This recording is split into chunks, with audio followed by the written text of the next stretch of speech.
আজকে নির্বাচনের দিন প্রথম প্রহরে কথা বলতে হচ্ছে, কারণ এর মধ্যে অনেক কিছু ঘটে গেছে এবং সারা রাত আর অনেক কিছু ঘটবে বলে মনে হচ্ছে। আমরা দেখতে পাচ্ছি যে স্পেসিফিক আসন কেন্দ্রিক যে ঘটনাগুলো সেগুলো আমাদের নির্বাচন পরিচালনা কমিটির সেক্রেটারি মনিরা শারমিন আপু আপনাদের সামনে তুলে ধরলেন। আসলে পরিস্থিতি এমন যে আপনাদের সামনে কথা বলছে, এটা আপনাদের হাউস থেকে আপলোড হবে কিনা সেটা নিয়েও এক ধরনের অনিশ্চয়তা তৈরি হয়েছে, কিংবা আপলোড হলে আবার ডিলিট হয়ে যাবে কিনা সেটা নিয়েও এক ধরনের অনিশ্চয়তা তৈরি হয়েছে। সন্ধ্যা থেকে যা দেখছি সেই অভিজ্ঞতা থেকে আমরা দেখলাম যে হ্যাঁ, লাইভে থাকলে ঠিক আছে।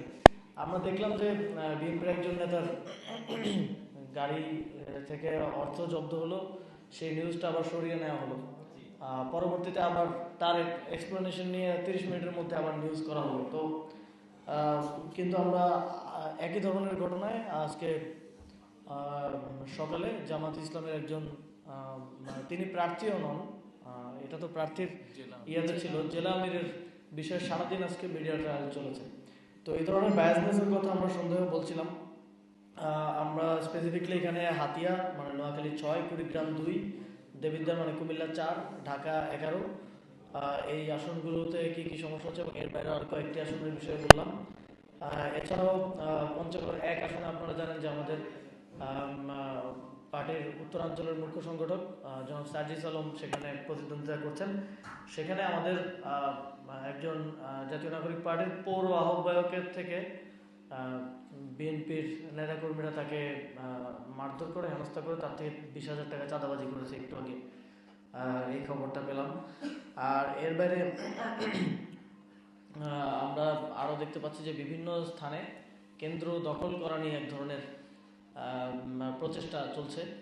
অনেকগুলো জায়গাতেই আমাদের নিউজ আসছে, কতটুকু সবগুলো হয়তো আসতেও পারছে না, কারণ আমরা দেখছি যে অনেক জায়গায় নিউজ ব্লক করা হচ্ছে।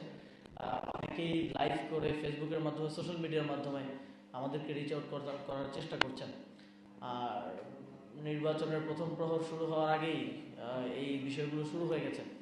ফলে আমাদের আহ্বান থাকবে সকল আইনশৃঙ্খলা রক্ষাকারী বাহিনী যারা এই নির্বাচনের দায়িত্বে আছেন, প্রায় 9 লাখেরও বেশি সদস্য বিভিন্ন আইনশৃঙ্খলা রক্ষাকারী বাহিনীর পক্ষ থেকে দায়িত্বে আছেন।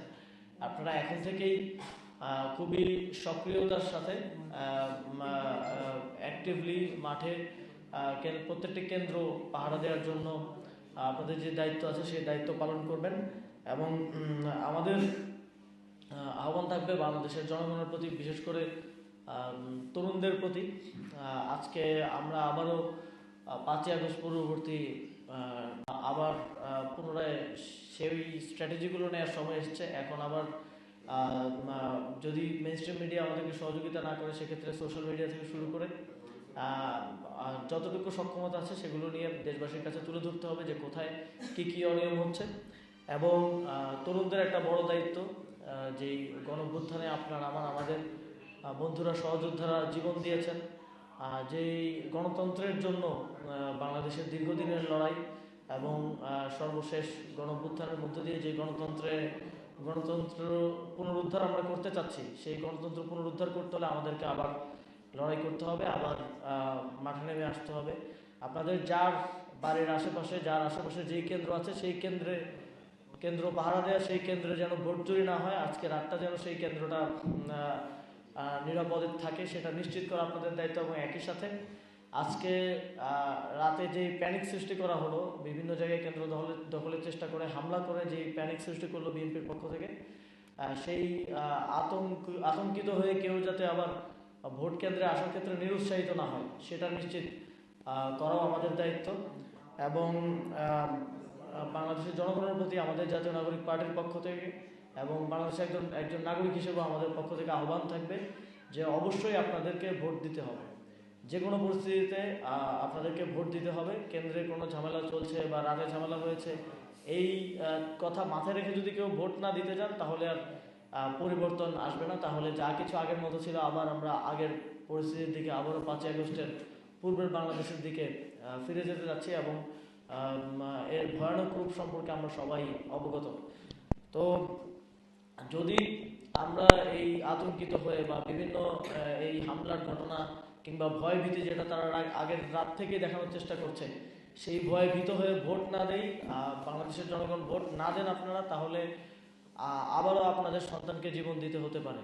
বিগত 17 বছর জুলাই গণঅভ্যুত্থানে যেভাবে হঠাৎ করে কারো বাড়ির সন্তানকে তুলে নিয়ে যাওয়া হয়, গুম করে নিয়ে যাওয়া হয়, জেলে রাখা হয় কিংবা হত্যা করা হয়েছে, সেই দিনগুলো আবার ফিরে আসবে। আবারও আমাদেরকে নিপীড়নের শিকার হতে হবে। আবারও শেখ হাসিনার সময়ে যেই বিভীষিকাময় 17টি বছরের মধ্য দিয়ে বাংলাদেশকে যেতে হয়েছে, আবারও সেই বিভীষিকাময় সময়গুলো ফিরে আসবে। সুতরাং অবশ্যই বাংলাদেশের স্বার্থে, আপনার স্বার্থে, আপনার পরিবারের স্বার্থে, আপনার এলাকার স্বার্থে অবশ্যই ভোট কেন্দ্রে যাবেন সবাই। এবং যদি কোনো কেন্দ্র দখল থাকে বা যদি কোনো কেন্দ্রে নিরাপত্তার হুমকি থাকে, তাহলে এলাকাবাসী একসাথে জড়ো হয়ে একসাথে মিছিল নিয়ে প্রয়োজনে ভোট কেন্দ্রে যাবেন। কিন্তু অবশ্যই ভোটাধিকার প্রয়োগ করতে হবে। এই আহ্বান আমাদের সবার প্রতি থাকবে, এই দাবি আমাদের সবার প্রতি থাকবে। যে কোনো পরিস্থিতিতে নিজের ভোটাধিকার প্রয়োগটাকে সর্বোচ্চ গুরুত্ব দিবেন, এই প্রত্যাশা ব্যক্ত করছি। এবং আমরা আমাদের যে আপডেটগুলো আসতে থাকবে সেগুলো নিয়মিত আপনাদের সাথে শেয়ার করতে থাকবো। কোনটার সাথেই সংশ্লিষ্ট যারা ওই আসনের দায়িত্বে আছে এবং যারা প্রশাসনে দায়িত্বরত আছে এবং নির্বাচন কমিশনকে সবসময় আপডেটেড রাখছি। এবং ফর্মাল যে অভিযোগ দেওয়ার প্রক্রিয়া আছে সেই প্রক্রিয়া অনুসরণ করেই আমরা অভিযোগ দিচ্ছি। কিন্তু আমরা যেটা বলেছিলাম যে ম্যাজিস্ট্রেটদেরকে লজিস্টিক্স দেওয়া হয় নাই, তাদেরকে গাড়ি দেওয়া হয় নাই, নিরাপত্তা দেওয়া হয়নি, ফলে তারা কেন্দ্রগুলোতে যেতে পারছে না বা নিরাপত্তা নিশ্চিত করতে পারছে না অনেক ক্ষেত্রে। এবং আমরা দেখছি যে মাত্র 3 ঘন্টা, 4 ঘন্টা, 3.5 ঘন্টার মধ্যেই এতগুলো ঘটনা ঘটে গেল। এবং এর ফলে আমরা আসলে শঙ্কিত যে সারা রাত কীভাবে চলবে। তো সেই জায়গা থেকেও প্রশাসন থেকে শুরু করে নির্বাচনের সাথে সংশ্লিষ্ট দায়িত্বশীল যারা আছে এবং এর বাইরেও জনগণেরও একটা দায়িত্ব, এই একটা দিন অন্তত দেশের জন্য এগিয়ে আসা, সেই আহ্বান। রাতে যেন কেউ ভোট চুরি করতে না পারে, রাতে যেন কেউ কেন্দ্র দখল করতে না পারে এবং আতঙ্ক সৃষ্টি করে নির্বাচন বানচাল করার চেষ্টা যেন সফল না হয়, সেই আহ্বান জানানোর জন্যই আবার কথা বলা হয়।